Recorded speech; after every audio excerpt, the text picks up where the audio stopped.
उड़ उड़ के आते हैं, उड़ उड़ के पहुंच गए हैं। भरने के दिन है, देने के दिन है, बांटने के दिन है, खुशियाँ मनाने के दिन है। ऐसे विशेष दिनों का यादगार दुनिया मना रही है और हम योगदान देकर अपनी स्थिति के द्वारा परमात्मा की याद से वो वाइब्रेशन, वो शक्तिशाली वाइब्रेशन सबको देने की सेवा में बड़े ही उमंग उत्साह के साथ खुशी खुशी पहुंचकर अपना योगदान दे रहे हैं। तो ऐसी विशेष आत्माओं का भगवान गुणगान गाता है। भगवान ने हम बच्चों को अपने सिर का ताज कहा है। आज रखने वाले, मेरी सेवा में बढ़ चढ़कर आगे बढ़ने वाले, आज बाबा ने कहा ही है, जो सर्विसेबल बच्चे हैं, जो सर्विसेबल बच्चे हैं उनकी निशानी है, वो बाप का रिगार्ड भी रखते हैं और बाप के ऊपर कुर्बान भी जाते हैं। जो विश्व का मालिक बनाने वाला बाप है, उस बाप के हम बच्चे इतनी ऊंची सेवा में उपस्थित हैं।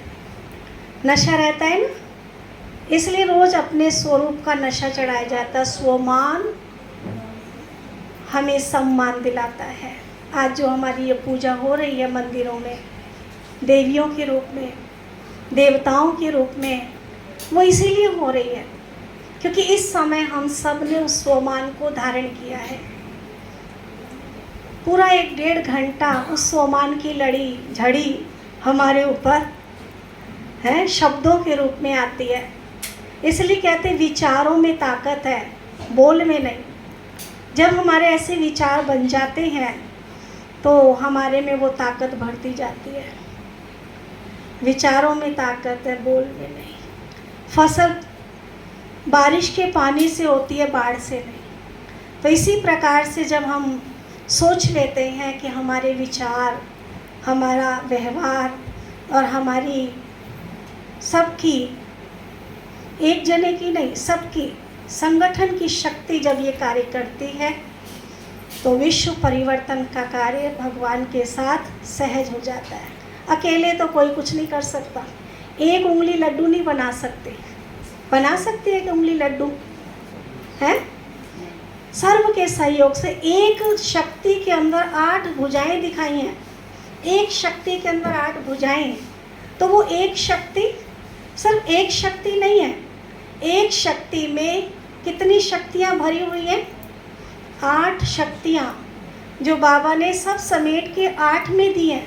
शक्तियाँ तो बहुत है, अनंत हैं, गुण भी अनंत हैं, लेकिन 8 मोटे मोटे रूप में बताई गई हैं कि हमें सबके सहयोग से। अब देखने में तो कहते एक हाथ है, लेकिन एक हाथ में ताकत कितनी है? 5 उंगलियां हैं, मुट्ठी है, और ये कार्य करती है तो मिलकर जब तो छप्पर उड़ जाता है। तो हम सब के सहयोग से सुख में संसार आने वाला है। उसकी जीती जागती तस्वीर हम अभी देख ही रहे थे कि सब कैसे मगन होकर के उस अवस्था में रास कर रहे थे। तो बहुत सुंदर। किसी ने पूछा, एक गुरु से, एक बच्चे ने, एक व्यक्ति ने, कि गुरुजी बताओ सत्संग कब से शुरू करना चाहिए, ज्ञान कब लेना चाहिए, सत्संग भगवान को याद कब से करना चाहिए? गुरुजी ने क्या बताया होगा? सत्संग कब से शुरू करना चाहिए, भगवान को याद कब से करना चाहिए, क्या टाइम होता है करने का, माना कब उम्र होती है तब से करना चाहिए? बहुत अच्छा आंसर दिया गुरुजी ने। कहा मृत्यु से एक दिन पहले। मृत्यु से एक दिन पहले। अब मृत्यु से एक दिन पहले माना काल का पता कब आएगा, कल आएगा कि आज आएगा? तो एक दिन पहले माना अभी से। कल करते हैं, कल तो आ जाएगा, लेकिन सत्संग कल माना आज से, माना एक दिन पहले से। तो इसलिए हम बहुत भाग्यशाली हैं कि हम उसी शिक्षा को, उसी ज्ञान को, उसी धारणा को अपने जीवन में अभी से अपना करके, कल का इंतज़ार नहीं है। आज अच्छा है तो कल और अच्छा होगा, परसों और अच्छे से अच्छा होगा।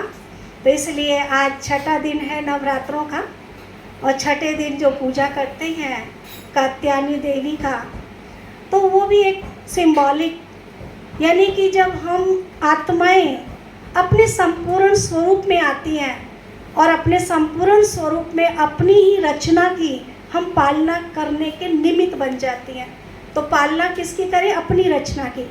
तो मेरी रचना मेरे संकल्प हैं, तो मेरे संकल्पों की रचना मुझे जब करनी आ जाती है तो वो मेरा यादगार कात्यायनी देवी के रूप में संपूर्ण स्त्री का रूप दिखाया गया है कि वो अपनी रचना की जब संभाल कर लेती, ऊपर नीचे का सोच लेती, उतार चढ़ाव को समझ जाती और अपने जीवन को आगे परिस्थितियों से निकालना सीख जाती, उसका यादगार, उस देवी का यादगार आज का दिन है।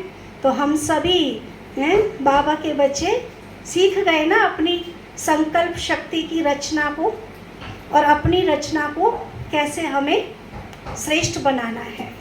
संकल्प मेरी अपनी रचना है, तो अपनी रचना को श्रेष्ठ बना करके